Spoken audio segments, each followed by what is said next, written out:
The crystal chandeliers cast a warm glow across the grand ballroom of Kensington Palace, their light dancing off the polished marble floors and reflecting in the countless champagne glasses that dotted the elegantly dressed tables.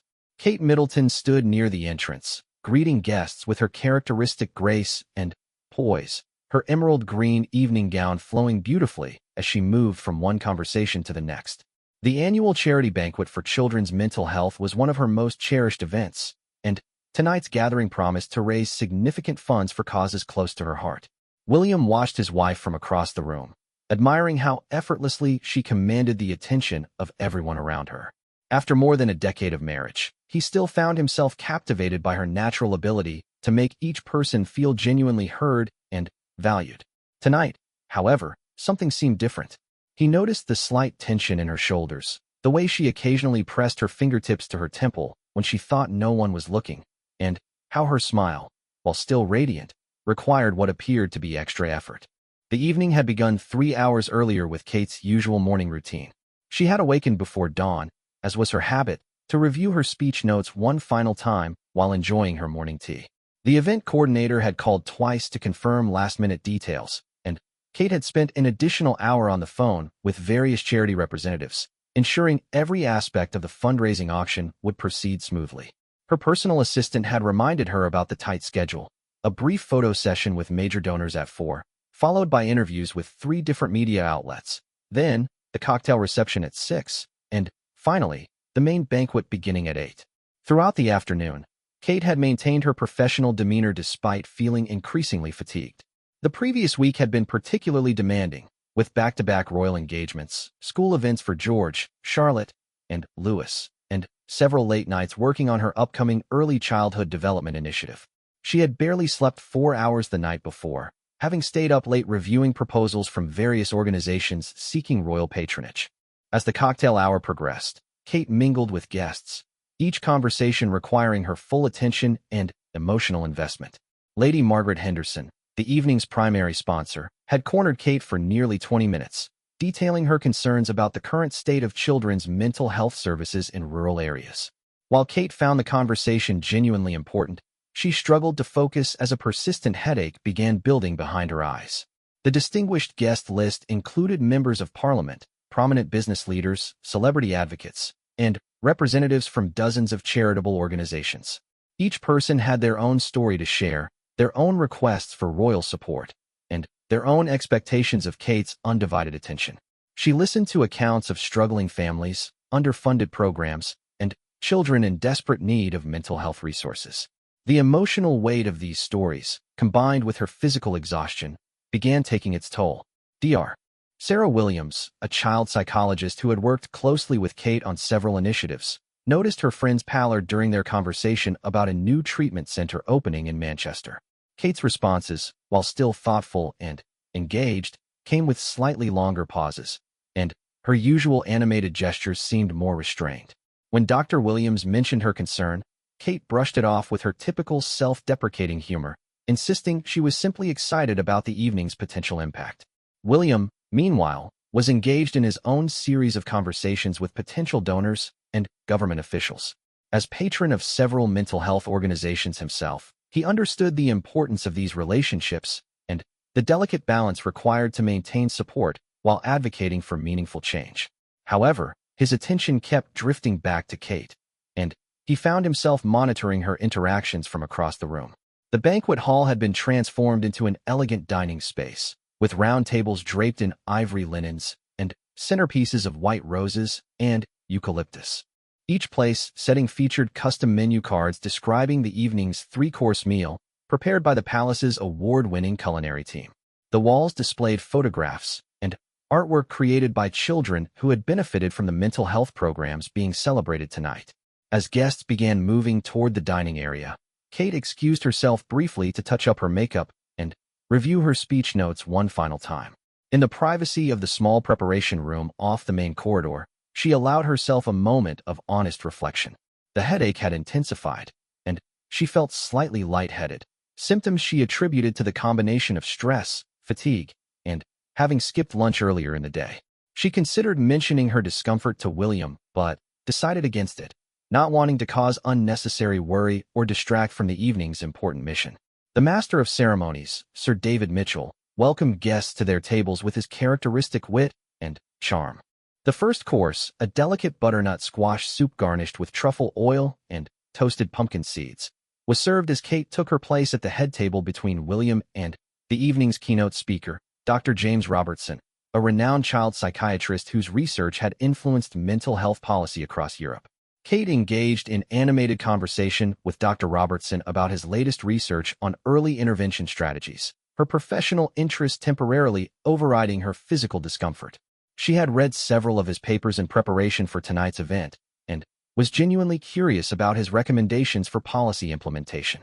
Their discussion touched on funding challenges, training requirements for healthcare providers, and the critical importance of family involvement in treatment programs. The main course arrived as the conversation continued: herb-crusted salmon with seasonal vegetables and a light lemon butter sauce. Kate managed several bites while maintaining her engagement with fellow diners, sharing anecdotes about her recent visits to mental health facilities and her observations about the resilience of the children she had met. Her stories were both heartwarming and heartbreaking, illustrating the urgent need for expanded services and support systems. William noticed that Kate was eating very little, occasionally moving food around her plate rather than consuming it. When he quietly inquired if everything was acceptable, she assured him the meal was delicious but confided that her excitement about the evening's program had diminished her appetite. It was a plausible explanation, given Kate's tendency to become completely absorbed in her charitable work, often forgetting to take care of her own basic needs. The auction portion of the evening proved highly successful, with guests bidding enthusiastically on donated items ranging from luxury vacation packages to private dining experiences with celebrity chefs. Kate participated actively in encouraging higher bids, her competitive spirit and natural charisma helping to drive up final amounts. A weekend at a Scottish castle donated by Lord and Lady Morrison generated particularly spirited bidding, ultimately selling for nearly double its estimated value. As the evening progressed toward the speech portion of the program, Kate felt her energy flagging despite the adrenaline of the successful auction. The room had grown warmer with the crowd, and the continued operation of the kitchen, and the combination of physical exhaustion, emotional investment, and environmental factors began creating a perfect storm of discomfort. Sir David Mitchell began his introduction of Kate, praising her dedication to children's mental health advocacy and highlighting the significant impact her efforts had made over the past year. The guests responded with enthusiastic applause, their appreciation genuine and heartfelt. Kate rose from her chair, accepting the microphone with her usual gracious smile, though those who knew her well might have noticed the extra moment she took to steady herself before beginning to speak. Her opening remarks were delivered with characteristic warmth and sincerity, thanking the guests for their presence and their continued support of such vital work. She spoke about her recent visits to treatment centers, sharing specific examples of children whose lives had been transformed through early intervention and comprehensive care. Her voice carried the passion that had driven her advocacy efforts, and the audience was clearly moved by her personal investment in the cause. Kate transitioned into discussing the evening's fundraising goals and the specific programs that would benefit from the generous donations collected tonight. She detailed plans for expanding services in underserved communities, training additional healthcare providers, and developing innovative treatment approaches tailored to children's unique needs. Her knowledge of the subject matter was evident in the specific statistics and research findings she cited, demonstrating the depth of her preparation and commitment. As she spoke about the importance of removing stigma from mental health discussions, Kate began feeling increasingly lightheaded. The bright spotlights focused on the podium seemed to intensify the heat she was experiencing, and she found herself gripping the sides of the lectern more tightly than usual. She paused momentarily to take a sip of water, using the brief break to gather her composure and refocus her energy. The audience remained captivated by her presentation, hanging on every word as she painted a compelling picture of the future they could create together through continued collaboration and support. Several guests were visibly emotional as Kate described meeting a 7-year-old girl who had overcome severe anxiety through play therapy, now thriving in school and forming meaningful friendships. William watched intently as Kate continued her speech, his concern growing as he observed subtle changes in her posture and delivery. While her words remained powerful and her message clear, he could see the effort required for her to maintain her composure. The protective instincts that had developed throughout their years together sent subtle alarm signals, though nothing in Kate's professional presentation suggested immediate cause for concern. Kate was approaching the conclusion of her remarks, preparing to thank the various organizations represented in the audience, and announce the final fundraising total for the evening. The microphone felt heavier in her hand, and the faces in the audience began to blur slightly at the edges of her vision. She attributed these sensations to the emotional intensity of delivering such an important message and pushed forward with determination to complete her presentation successfully. The applause that followed her speech was thunderous and sustained, with several guests rising to their feet in acknowledgement of her powerful words and evident dedication. Kate smiled broadly, genuinely moved by the overwhelming response, and began to step back from the podium to return the microphone to Sir David Mitchell. It was in that moment, as she turned slightly to her left and took her first step away from the lectern, that the accumulated stress and exhaustion of the day finally overcame her body's ability to compensate. Time seemed to slow as Kate felt the world begin to tilt around her. The sustained applause from the audience created a rhythmic sound that suddenly seemed distant and muffled, as if she were hearing it from underwater. Her vision, which had been slightly blurry at the edges, now began to narrow into a tunnel effect, with the bright lights of the chandeliers creating halos that danced before her eyes. She attempted to maintain her composure, recognizing that hundreds of eyes were upon her, but her body had reached its limit. William, who had been watching Kate throughout her entire presentation, immediately recognized the subtle signs of distress. Her typically perfect posture had begun to waver, and the hand that wasn't holding the microphone had moved instinctively to steady herself against the podium. In the split second that followed, he saw her face drain of color, transforming from its usual healthy glow to an alarming pallor that sent his protective instincts into overdrive. Without hesitation, William pushed back his chair and rose from the head table, his movement so swift and decisive that it caught the attention of several nearby guests. His years of military training had taught him to assess situations quickly and respond without delay, and every fiber of his being told him that Kate was in serious trouble. He navigated around the table with practiced efficiency, his focus entirely concentrated on reaching his wife before disaster struck. Kate felt her knees beginning to buckle as the overwhelming combination of exhaustion, dehydration, and emotional stress finally overwhelmed her system. The microphone slipped from her fingers, creating a sharp feedback sound that momentarily pierced through the applause. She reached out desperately for something to steady herself, but the podium was just beyond her grasp as her body began its inevitable descent toward the marble floor below. The audience, still caught up in the enthusiasm of their appreciation for Kate's moving speech, began to realize that something was wrong.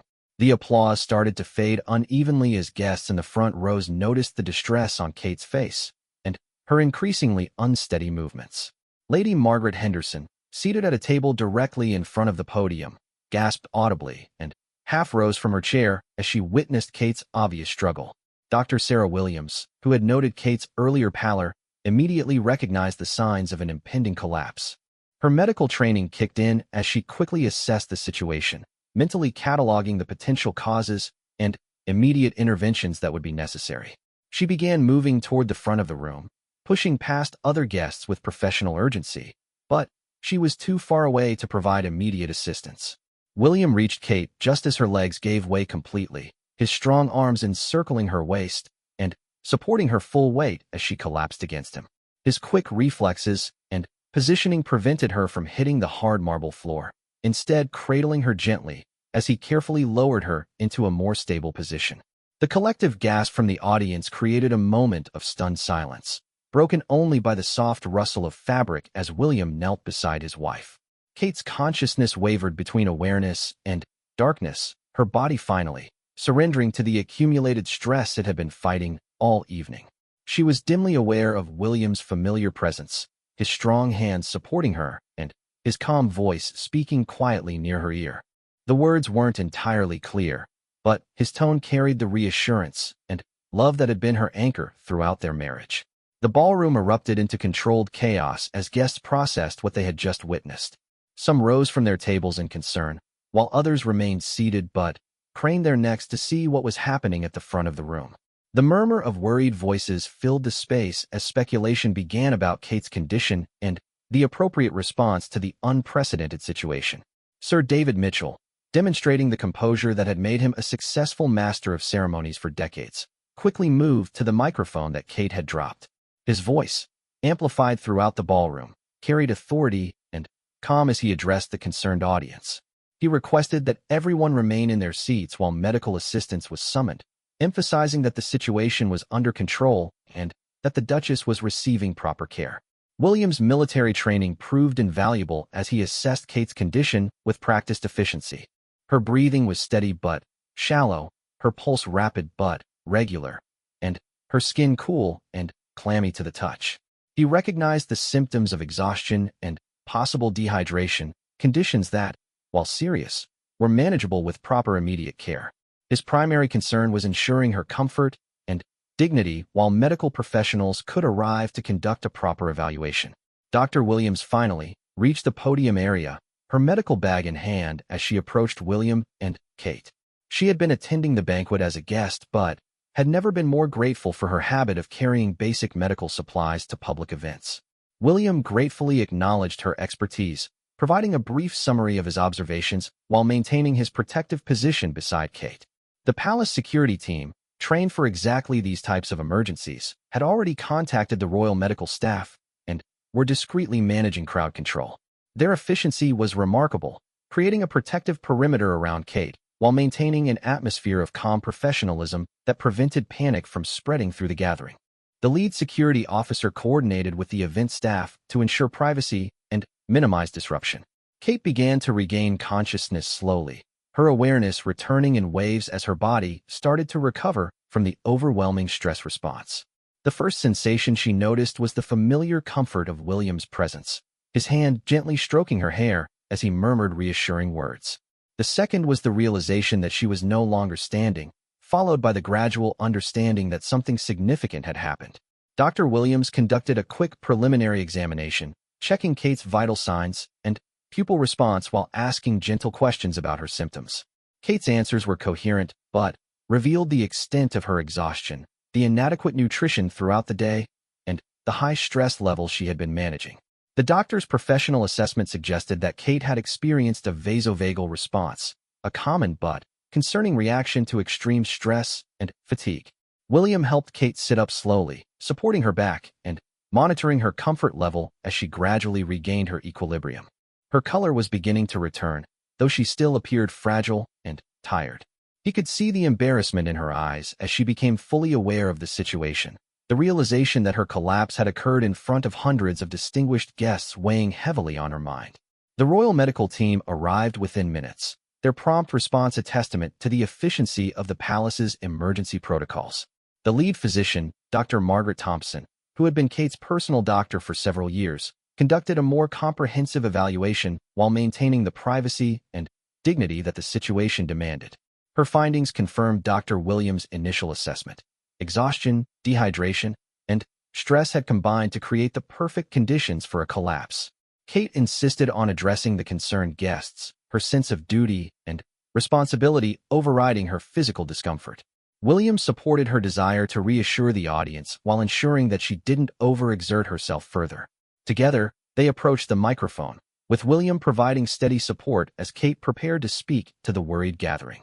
Her voice, though slightly weaker than usual, carried sincerity and gratitude as she thanked the guests for their concern and apologized for the disruption to the evening's program. She emphasized her commitment to the causes they had gathered to support and expressed her hope that the fundraising efforts would continue despite the unexpected interruption. The audience responded with warm applause, their relief evident as they saw Kate speaking and moving under her own power. Dr. Thompson recommended immediate rest and rehydration, suggesting that Kate withdraw from the remainder of the evening's activities to allow her body to recover properly. While Kate initially resisted the idea of leaving before the event's conclusion, William's gentle but firm insistence, combined with the medical team's professional recommendations, convinced her to prioritize her health. The evening's remaining program was gracefully modified, with Sir David Mitchell and other speakers taking on the roles Kate had planned to fulfill. The guests, while disappointed not to hear more from Kate, understood the circumstances and continued to support the charitable cause with enthusiasm and generosity. The final fundraising total exceeded all expectations, a testament to the compelling case Kate had made before her collapse. As Kate was helped to a private room adjacent to the ballroom, she was surrounded by the quiet efficiency of the palace staff and medical team.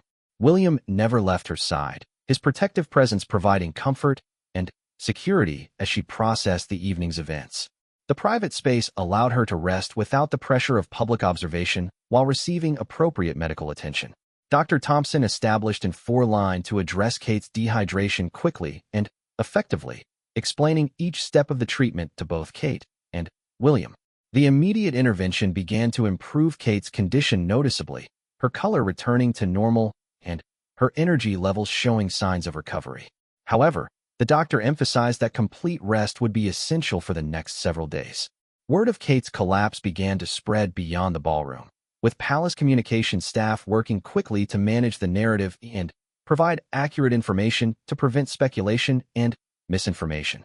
Their strategy focused on transparency about Kate's condition while emphasizing that her collapse was due to exhaustion rather than any serious underlying health issue. The remaining guests gradually departed the banquet, many stopping to leave messages of support and well wishes for Kate's recovery. The event, despite its dramatic interruption, was deemed a success both in terms of fundraising and raising awareness for children's mental health issues. Kate's passionate advocacy had clearly resonated with the audience, making her collapse even more poignant as evidence of her complete dedication to the cause.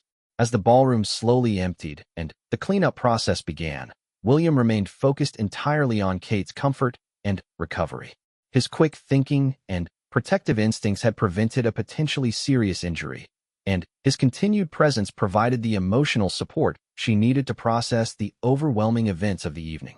Their partnership, tested by this unexpected crisis, had once again demonstrated the strength and depth of their connection. The private recovery room adjacent to the banquet hall had been quickly transformed into a makeshift medical facility, with palace staff efficiently arranging comfortable seating and ensuring proper lighting for the medical team's continued assessment. Kate reclined on a portable examination table that had been brought in specifically for this purpose, the 4-line in her arm delivering much-needed fluids and electrolytes to her dehydrated system. William sat in a chair pulled close beside her, one hand gently holding hers while the other remained ready to provide any additional support she might need. Dr. Thompson continued monitoring Kate's vital signs every 15 minutes, documenting the steady improvement in her blood pressure, heart rate, and overall responsiveness. The physician's calm demeanor and thorough approach provided reassurance to both Kate and William, though the doctor made it clear that this type of collapse, while not immediately life-threatening, was a serious warning sign that needed to be addressed comprehensively. Kate found herself reflecting on the events that had led to this moment, mentally retracing the previous weeks and months to understand how she had allowed herself to reach such a state of exhaustion. The demanding schedule of royal duties, combined with her role as a mother to 3 active children and her passionate involvement in various charitable initiatives, had created a perfect storm of stress and fatigue that she had been too proud or too busy to acknowledge. The irony was not lost on her that she had collapsed while advocating for mental health awareness, having just delivered a speech emphasizing the importance of self-care and recognizing the signs of stress and overwhelm. She had become so focused on helping others that she had neglected to apply those same principles to her own life, a realization that was both humbling and deeply concerning.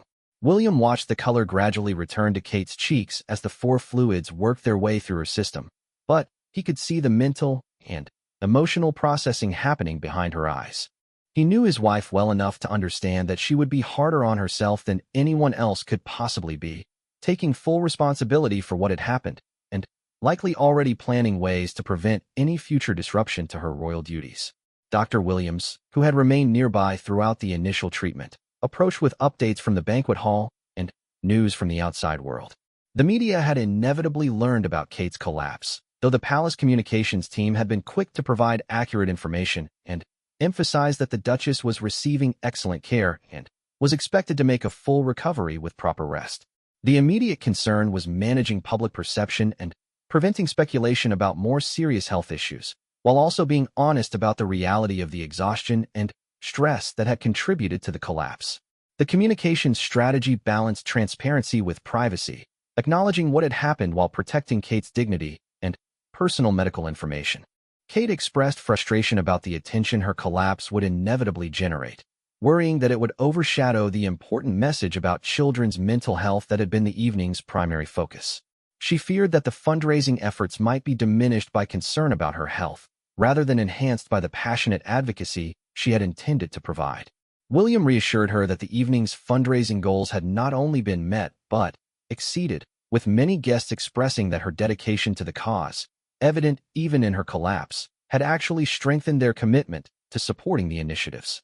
Her genuine passion and willingness to push herself beyond her limits for the sake of vulnerable children had resonated powerfully with the assembled donors and advocates. Dr. Thompson recommended a comprehensive medical evaluation within the next few days, including blood work to check for underlying nutritional deficiencies, hormone imbalances, or other physical factors that might have contributed to the collapse. While the immediate cause appeared to be exhaustion and dehydration, a thorough investigation would ensure that no underlying health issues were missed. The physician also suggested consulting with a stress management specialist and potentially adjusting Kate's schedule to build in more recovery time between demanding commitments. The royal lifestyle, while privileged in many ways, created unique pressures and expectations that required careful management to maintain both physical and mental health. As the evening progressed toward midnight, Kate's condition continued to improve steadily. The four fluids had restored proper hydration, her vital signs had returned to normal ranges, and her mental clarity had fully returned. However, Dr. Thompson emphasized that the recovery process would require several days of reduced activity and prioritized rest to prevent any recurrence. Palace security had quietly increased their vigilance around the private recovery area, ensuring that no unauthorized personnel or media representatives could gain access to disturb Kate's recovery. The discreet efficiency of the security team allowed the medical treatment to proceed without interruption while maintaining the privacy that the situation required. Kate's personal protection officer, Inspector Sarah Matthews, coordinated with the medical team to plan the logistics of transporting Kate safely back to their private residence without exposing her to unwanted media attention or public scrutiny. The route would be carefully planned to minimize travel time while ensuring immediate access to additional medical care if needed. The children had been staying overnight with Kate's parents during the banquet, an arrangement that now proved fortuitous as it allowed Kate and William to focus entirely on her recovery without worrying about disrupting the children's sleep schedules or causing them unnecessary concern. They would be told about their mother's collapse in age-appropriate terms the following day, with emphasis on her recovery and the temporary nature of the situation. William found himself reflecting on the signs he had observed throughout the evening and the previous weeks, questioning whether he could have intervened earlier to prevent Kate's collapse. His protective instincts had been triggered by her unusual behavior, but he had respected her independence and professionalism rather than insisting she take a break when he first noticed her distress. Kate reached for William's hand, sensing his internal struggle and wanting to reassure him that her collapse was not something he could have prevented. She had become skilled at hiding her exhaustion and stress, even from those closest to her, driven by a sense of duty and responsibility that sometimes overrode her common sense and self-preservation instincts. Dr. Thompson began preparing discharge instructions that would guide Kate's recovery over the following days and weeks. The recommendations included specific guidelines for rest, nutrition, hydration, and gradual return to normal activities. The physician emphasized that this type of recovery could not be rushed, and that attempting to return to full duties too quickly could result in a more serious relapse. The palace staff had already begun the process of reviewing Kate's upcoming schedule, identifying commitments that could be postponed or reassigned to allow for proper recovery time. The challenge would be balancing the need for rest with the expectations and obligations that came with her royal role, particularly given the high-profile nature of many of her upcoming engagements. As Kate prepared to leave the makeshift medical facility, she insisted on personally thanking each member of the medical team who had provided care throughout the evening. Her gratitude was genuine and heartfelt, though Dr. Thompson could see that even this brief social interaction was requiring energy that Kate could ill afford to expend. The transfer to their private vehicle was conducted with military precision, ensuring Kate's comfort and safety while maintaining the privacy she needed during this vulnerable time. William remained by her side throughout the process, his protective presence providing both physical support and emotional comfort as they prepared to leave the palace. The drive home was quiet and reflective, with Kate resting against William's shoulder as the familiar sights of London passed by their window. The evening had been transformative in unexpected ways, forcing both of them to confront the sustainability of their current approach to royal duties and personal well-being. Kate found herself thinking about the children she had met during her visits to mental health facilities, many of whom had learned difficult lessons about the importance of self-care and recognizing their own limitations. She realized that she needed to apply the same wisdom she had been advocating for others, acknowledging her own vulnerability and need for support. William was already mentally preparing for the conversations that would need to happen with palace staff, medical advisors, and schedule coordinators to ensure that Kate's recovery was properly supported and that future incidents could be prevented. His primary concern was protecting his wife's health while maintaining her ability to contribute meaningfully to the causes she cared about so deeply. The evening's events had been a stark reminder that even those in positions of privilege and power were not immune to the effects of stress, exhaustion, and the pressure to meet everyone else's expectations while neglecting their own needs. Kate's collapse had been a wake-up call that would require significant changes in how they approached their royal responsibilities and personal well-being. As they approached their residence, both Kate and William understood that the coming days and weeks would require careful navigation of recovery, public relations, and the reassessment of priorities that the evening's crisis had made unavoidable. The collapse had been frightening and embarrassing, but it had also created an opportunity to build a more sustainable approach to their demanding roles while continuing to serve the causes and communities that mattered most to them. The morning sun filtered through the curtains of Kate and William's private residence as she awakened to the unfamiliar sensation of sleeping past her usual dawn-rising time. Her body felt heavy and foreign, as if she were recovering from a serious illness rather than simply exhaustion. The events of the previous evening came flooding back gradually, bringing with them a complex mixture of embarrassment, concern, and determination to understand what had led to such a dramatic collapse. William had already been awake for an hour, sitting quietly in the chair beside their bed while monitoring Kate's breathing and general condition throughout her extended sleep.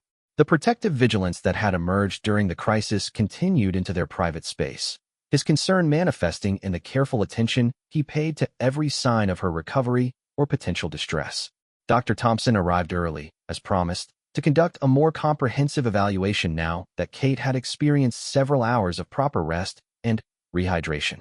The physician's thorough examination included blood pressure monitoring, neurological assessments, and detailed questioning about the symptoms Kate had experienced both before and during the collapse.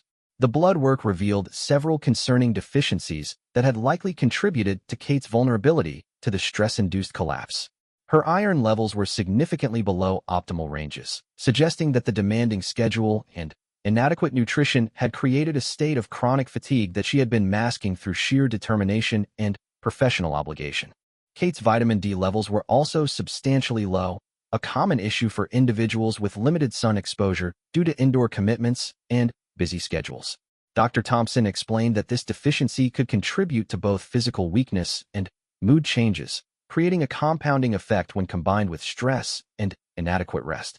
The examination also revealed that Kate's cortisol levels, while returning to normal ranges after the previous evening's intervention, showed signs of chronic elevation that suggested prolonged exposure to high stress levels. This finding concerned Dr. Thompson, as sustained cortisol elevation could lead to more serious health problems if not addressed through significant lifestyle modifications. William listened intently to the medical explanations, taking notes and asking detailed questions about treatment options and prevention strategies.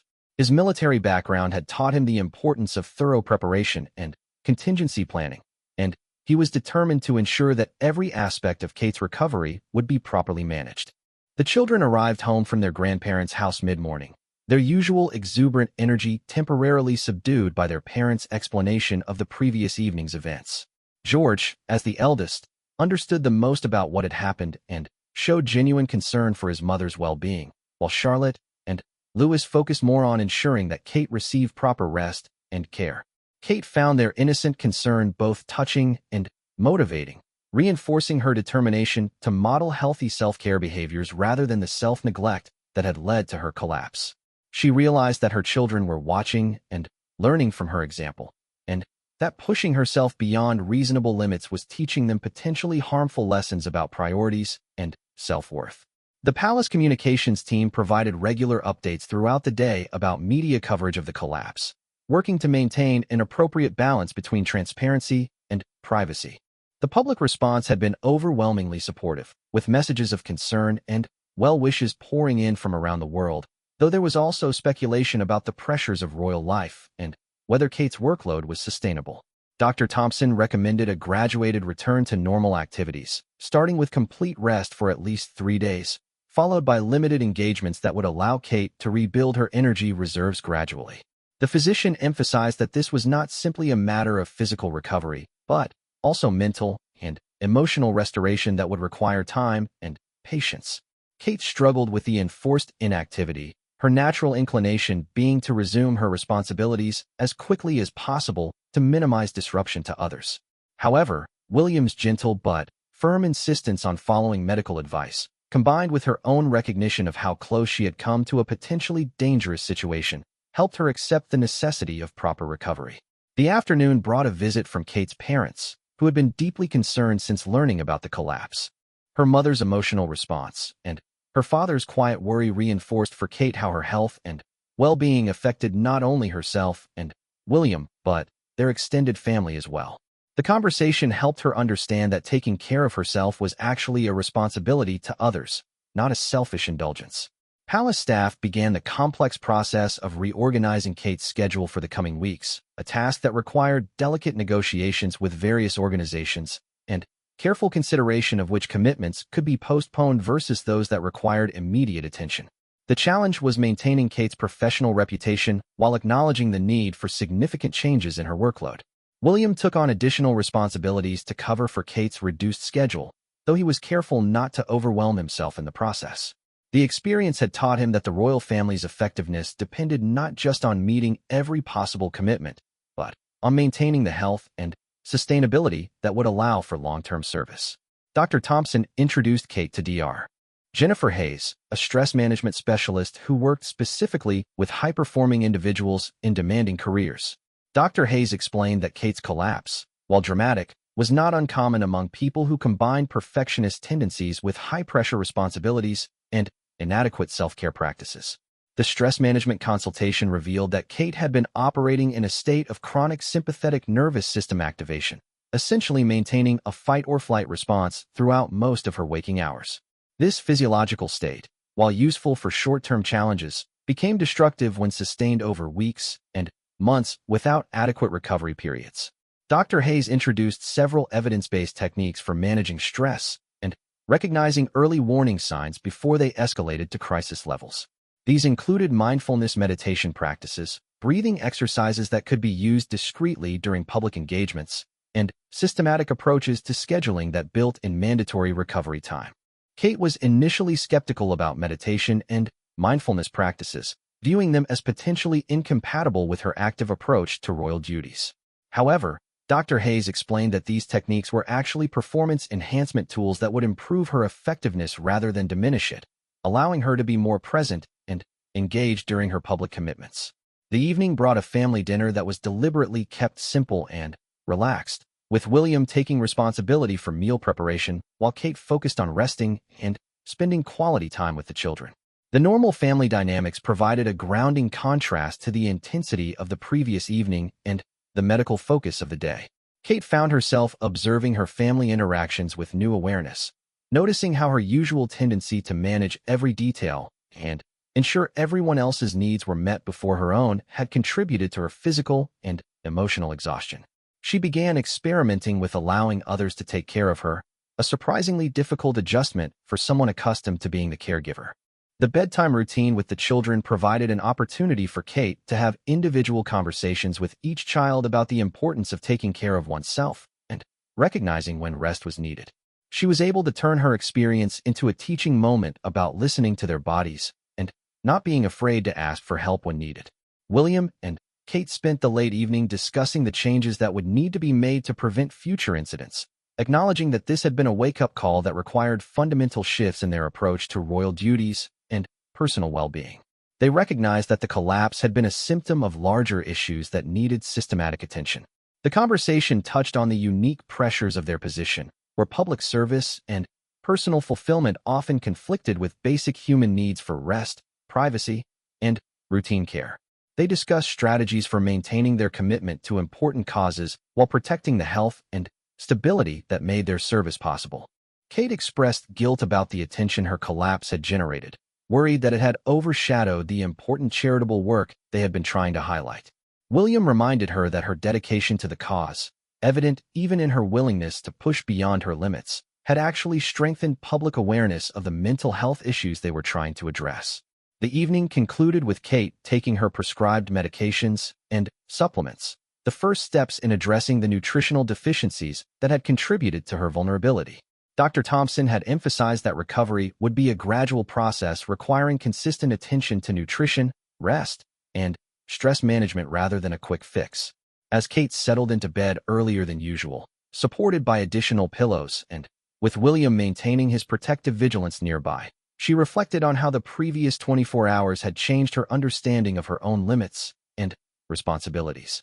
The collapse had been frightening and embarrassing, but it had also created an opportunity for growth and improved self-awareness that could benefit both her personal well-being and her effectiveness in serving others. 3 weeks after the collapse, Kate stood in the same ballroom where her world had tilted off its axis, but this time the space was filled with afternoon sunlight streaming through tall windows rather than the warm glow of evening chandeliers. She was here for a private meeting with the board members of the Children's Mental Health Charity, a carefully planned return to the work that had been so dramatically interrupted by her medical emergency. The gradual recovery process had been more challenging than Kate had initially expected, requiring not just physical restoration, but a fundamental reassessment of her relationship with her royal duties and personal well-being.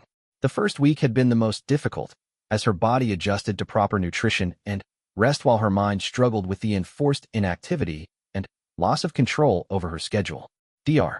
Thompson's comprehensive treatment plan had addressed not only the immediate nutritional deficiencies, but also the underlying patterns of stress and self-neglect that had created the conditions for her collapse. The daily vitamin supplements, iron-rich diet modifications, and prescribed rest periods had gradually restored her physical energy, while the work with Dr. Hayes had given her new tools for managing the psychological pressures of her role. William had been her constant advocate throughout the recovery process, sometimes protecting her from her own impulses to return to full duties before she was ready. His gentle but firm insistence on following medical advice had been crucial, particularly during the second week, when Kate's improving energy levels had made her eager to resume normal activities despite Dr. Thompson's recommendations for continued rest. The media coverage of her collapse and recovery had been extensive but generally sympathetic, with many commentators using the incident to discuss the broader issues of stress, burnout, and the importance of mental health awareness. Kate had been surprised to receive thousands of personal messages from people sharing their own experiences with exhaustion and collapse, creating an unexpected connection with individuals who had faced similar challenges. This private meeting with the charity board represented a careful first step back into her advocacy work, designed to allow her to contribute meaningfully while maintaining the boundaries and self-care practices she had been learning. The agenda was deliberately limited, focusing on essential decisions rather than comprehensive program reviews, and the meeting was scheduled for just 2 hours with built-in breaks. Kate entered the familiar room with a mixture of nervousness and determination, acutely aware that this would be her first professional engagement since the collapse. The board members greeted her with genuine warmth and obvious relief at seeing her looking healthy and rested, though she could sense their underlying concern about her well-being and their uncertainty about how to proceed. Dr. Sarah Williams, who had been present during the original collapse, approached Kate with particular care and attention. The physician's medical perspective had been invaluable during Kate's recovery, providing both professional insight and personal support as Kate navigated the complex emotions surrounding her public health crisis. The meeting began with Kate addressing the elephant in the room directly, acknowledging her collapse, and expressing gratitude for the board's understanding and support during her recovery period. She spoke honestly about the lessons she had learned regarding the importance of self-care and sustainable work practices, modeling the very mental health awareness they were trying to promote. Her openness about her experience created an atmosphere of trust and vulnerability that enhanced the board's discussions about their programs and goals. Several board members shared their own experiences with stress and burnout, creating a deeper understanding of the challenges faced by both the organization's staff and the families they served.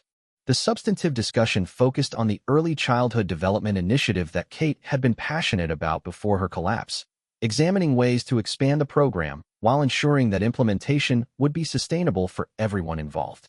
The conversation reflected the lessons Kate had learned about the importance of realistic planning and adequate support systems. Kate found that her recent experience had actually enhanced her understanding of the mental health challenges faced by the families the charity served.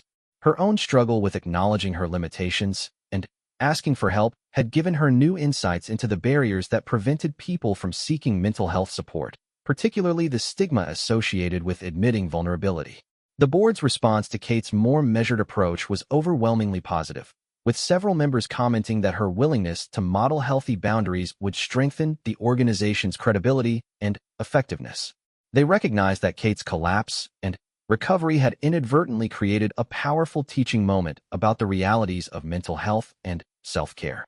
During the scheduled break, Kate stepped outside onto a private terrace adjoining the meeting room, taking deep breaths of fresh air and practicing the mindfulness techniques Dr. Hayes had taught her. The breathing exercises, which had initially seemed foreign and impractical, had become valuable tools for managing stress and maintaining perspective during challenging situations. William arrived during the break, having coordinated his own schedule to provide support during Kate's first return to official duties. His presence provided reassurance without being intrusive, demonstrating the partnership approach they had developed to balance their individual responsibilities with their mutual support for each other's well-being.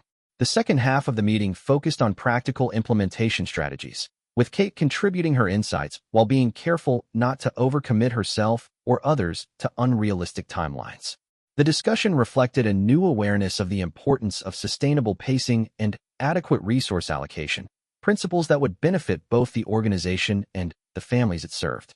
Kate's contributions to the strategic planning were thoughtful and well-informed, but she also demonstrated a new willingness to delegate responsibilities and acknowledge areas where others had greater expertise.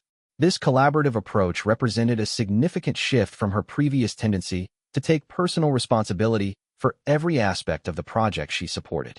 As the meeting concluded, board members expressed their appreciation not only for Kate's continued commitment to the cause, but also for her courage in sharing her experience and modeling recovery practices. Several mentioned that her example had encouraged them to examine their own work-life balance and stress management approaches. The successful completion of the meeting provided Kate with confidence that she could maintain her advocacy work while honoring the self-care commitments that protected her health. The experience demonstrated that effective service to others required sustainable practices and personal well-being, lessons that would inform her approach to future engagements. The drive home provided an opportunity for Kate and William to debrief the meeting and discuss her emotional and physical responses to returning to work. Kate acknowledged feeling energized by the meaningful work while also recognizing the importance of monitoring her stress levels and energy reserves to prevent another crisis. That evening, the family dinner conversation included Kate's description of her return to charity work, presented in terms that helped the children understand the connection between taking care of oneself and being able to help others effectively. The discussion reinforced the lessons about balance and self-awareness that had become central themes in their household. Kate's bedtime routine now included the stress management practices Dr. Hayes had recommended, as well as the nutritional supplements prescribed by Dr. Thompson. These daily practices, once foreign and unnecessary, had become valued rituals that supported her ongoing health and effectiveness in her royal role. 3 months after the collapse, Kate reflected on how the frightening experience had ultimately led to positive changes that enhanced both her personal well-being and her professional effectiveness. The crisis had forced important conversations about sustainable service, appropriate boundaries, and the modeling of healthy behaviors that had strengthened her advocacy work. The annual follow-up charity banquet was scheduled for the following month, and Kate was preparing to return to the same venue where her collapse had occurred. This time, However, her preparation included adequate rest, proper nutrition, realistic scheduling, and the support systems that would allow her to serve effectively while protecting her health. William often remarked that Kate's collapse, while frightening at the time, had taught them both valuable lessons about the importance of sustainable approaches to their royal duties. The experience had strengthened their partnership and improved their effectiveness as advocates for the causes they cared about, demonstrating that vulnerability and recovery could become sources of strength and wisdom. The broader impact of Kate's experience extended beyond their immediate family to influence discussions about royal duties, public service expectations, and the importance of mental health awareness among public figures. Her willingness to acknowledge her limitations and model recovery had created meaningful conversations about stress, burnout, and the value of seeking help when needed. As Kate looked toward the future, she carried with her the hard-earned wisdom that effective service to others required careful attention to her own well-being. The collapse had been a frightening wake-up call, but it had also created an opportunity for growth, improved self-awareness, and more sustainable approaches to the meaningful work that would continue to define her role as a member of the royal family and advocate for vulnerable children and families.